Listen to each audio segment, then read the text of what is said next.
How's it going? How's it going? It is I, your boy again, TJ. And today, like any other day, when you see Christian Janssen in the room, you know that we are talking about money. How to find the best money for your deals, at which banks and which financial houses. He knows them, and I work with him to make sure that we get the best money around. Christian, good morning. How's it going? Good afternoon, good evening. Hi, TJ. I'm doing wonderful. Thanks, and you? Awesome stuff. Christian, there's quite a lot of people that have come and asked me the question to say, how do you actually become a bond originator? And I thought, well, let's cover that question, because maybe it's not actually to start off by asking the question, how do you become a bond originator? Maybe it's to start off around the qualification of a bond originator. And I haven't really seen bond originators that then work on their own. I always see them either starting up a new company or they're working off somewhere else. So maybe the next natural thing that they now need to do is, how do you actually start the company? So what are the qualifications and how do you start? You've been a bond originator for a while. How did you start? What qualifications are there for people that can start today? Maybe back in the days, people would say, hey, I started working in the bank and, it's understanding, it's experience. A lot of people work in experience in our markets. But in today's world, what does that look like from you just left high school, maybe? Let's talk about that person. Yeah, so the key is to just gain an understanding of how bond applications work. So that would be step one.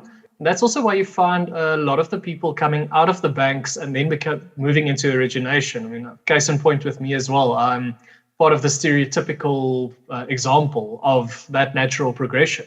And the reason for that primarily is I had the opportunity to get to know the bank system. It was only one bank, but it was still enough to give me a basic indication of how all of the banks would approach it. It's much of a muchness with all of them, little process issues and changes in procedure here and there across the board. But you need to get to a comfortable point of understanding what the banks look at. So a lot of that can be taught fairly easy as well. And then you can gradually start building up your own business out of it. So the big barrier to entry for originators comes down to their pipeline. If you were to go to any of the big origination companies now and you work for, I'm not even going to go into the names of them, but you work for big company number one, and you want to move over to big company number two because you feel that they're going to give you a little bit more commission, their first question to you is going to be, what's your pipeline like? And it literally just comes down to them not really wanting to take risk on you. They're not going to cover overheads unless you bring some form of continuous business. And that would come down to having a source of business. So if you have a wide network of estate agents with whom you deal that will feed you with transactions, it's fairly straightforward because your pipeline will gradually fill itself and you get paid on registration of those bonds. So it's a very slow start into the process, and that ultimately makes it quite difficult. But during that slow start, you can learn a lot. You can spend some time in depth on every transaction because you're not going to have a high volume straight out of the starting blocks. So I don't think you really need to have a lot of prior experience, but the most important thing would be to at least just have an understanding. How does it work? How do the banks assess an application? What do they look at? Because you're going to very quickly find yourself in a position where you have to guide that prospective purchaser. Say, for example, you refer one of your clients to me now. My starting point with them would be a bond pre-qualification. So we look at their affordability. I need to understand how that works from a banking point of view, and that then best positions me to advise them in terms of the way forward. And there's a lot of back and forth with that. And I found a lot of the more established originators don't really want to put in the time of training somebody else.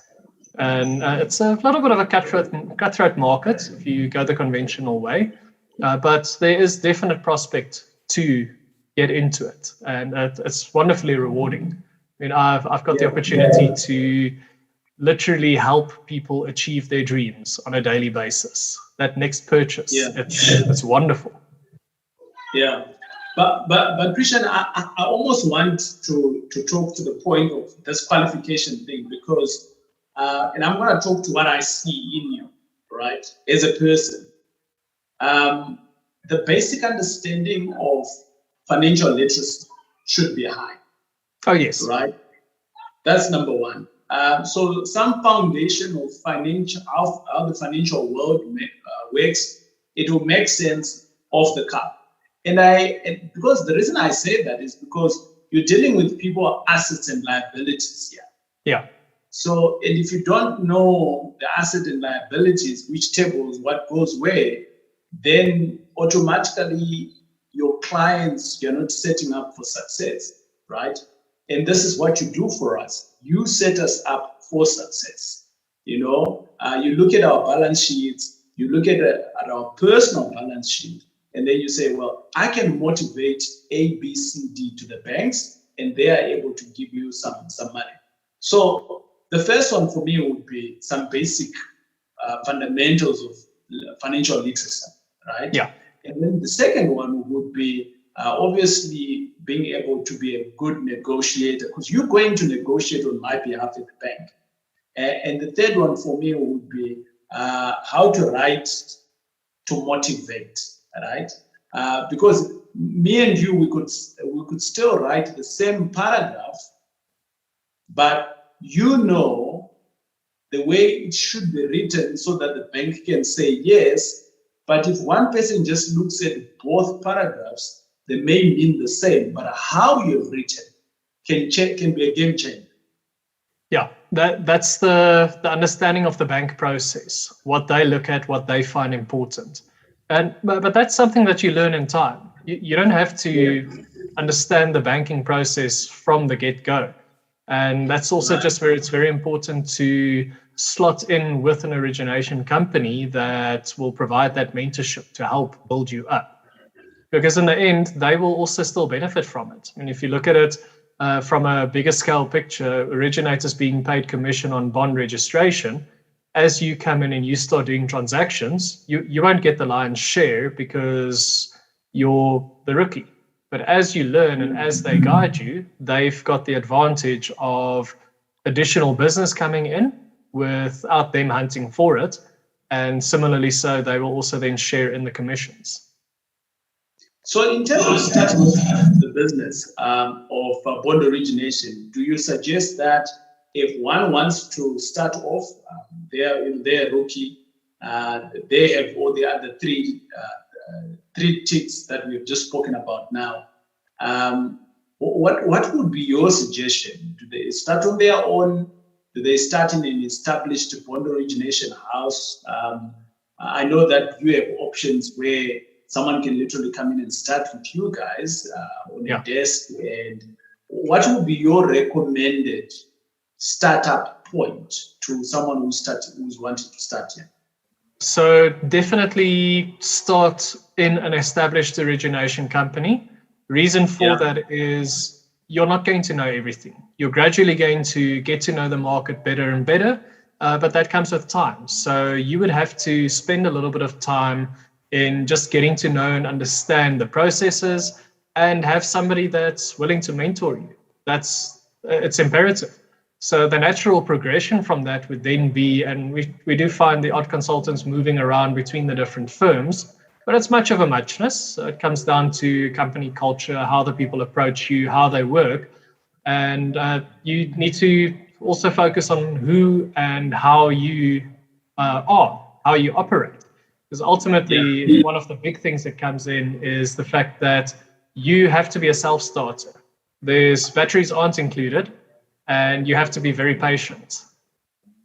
Right. I think that's very important because if you look at the nature of how you earn the money, there's a bit of a lag time here. So the job is going to come today, or the leads are going to come in today. But the nature in which properties are registered, the money that paperwork that you're processing today, it is money in 3 months' time or even longer, isn't it? Yeah, it can occasionally be even longer, because ultimately you've got a lot of things that play into the transfer of a property. I mean, on the one side, you've got a lot of plain straightforward transactions, full title property, no issues with municipality, it just runs through. On the other side, you might find yourself with arrears at body corporate or delays at the municipality.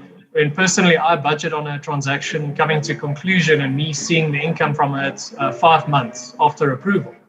So it can take a while, and your pipeline itself, your continuous source of earnings, I'd say takes about 8 months to really find that there's a sufficient flow of transactions. Wow. Well, ladies and gentlemen, I think that is kind of like it in terms of, you getting your own understanding of, number one, how do you actually become a bond originator? What are the qualifications that you need? And how do you start that business? So maybe you want to start off that business.